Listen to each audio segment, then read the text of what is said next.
आदाब नाजरीन, गुलिस्तान न्यूज देख रहे हैं आप। मैं हूं आपके साथ अतिया मुजीब। शुरुआत करेंगे उस उर्दू खबरनामे की। सबसे पहले नजर डालेंगे कुछ अहम सुर्खियों पर।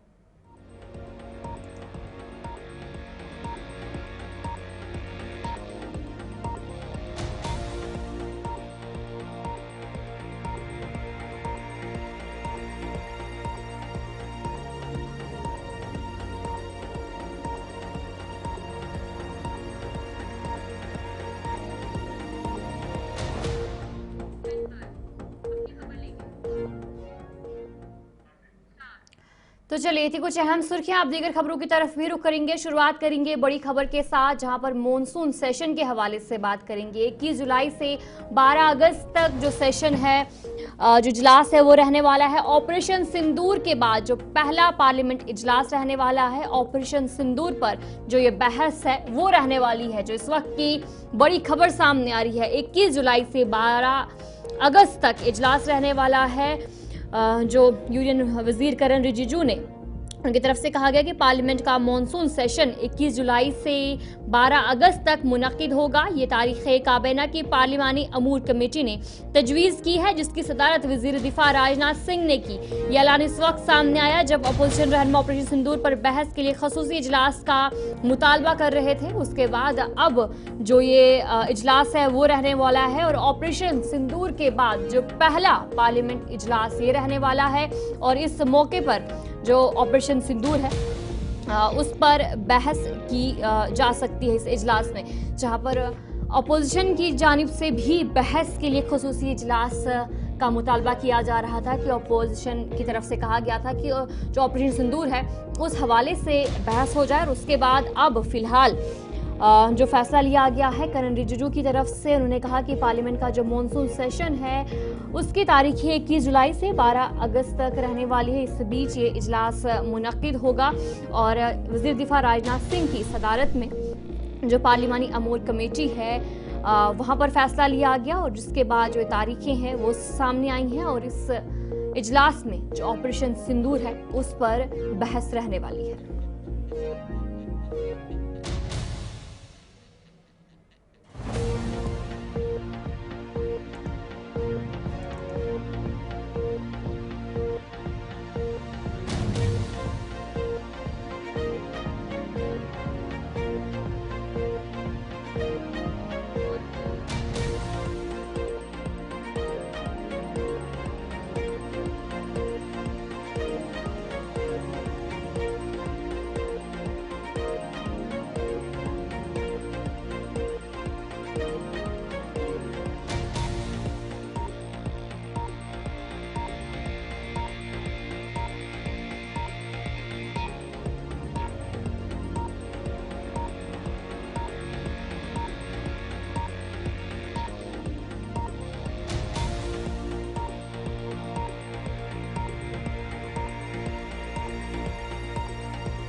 तो चलिए अब आगे बढ़ जाएंगे, जहां पर हाजी जो है इस वक्त अरफात से मीना की तरफ रवाना हुए हैं। और वहां पर क्या कुछ सूरत हाल है, क्या कुछ तस्वीरें हैं, वो आपको दिखाएंगे। लब्बैक ला शरीक लक लब्बैक इन्नल हम्द वन्निअमत लक वल मुल्क ला शरीक लक लब्बैक अल्लाहुम्मा लब्बैक लब्बैक ला शरीक लक लब्बैक इन्नल हम्द वन्निअमत लक वल मुल्क ला शरीक लक लब्बैक अल्लाहुम्मा लब्बैक लब्बैक ला शरीक लक लब्बैक इन्नल हम्द वन्निअमत लक वल मुल्क ला शरीक लक लब्बैक अल्लाहुम्मा लब्बैक लब्बैक ला शरीक लक लब्बैक इन्नल हम्द वन्निअमत लक वल मुल्क ला शरीक लक लब्बैक अल्लाहुम्मा लब्बैक लब्बैक ला शरीक लक लब्बैक इन्नल हम्द वन्निअमत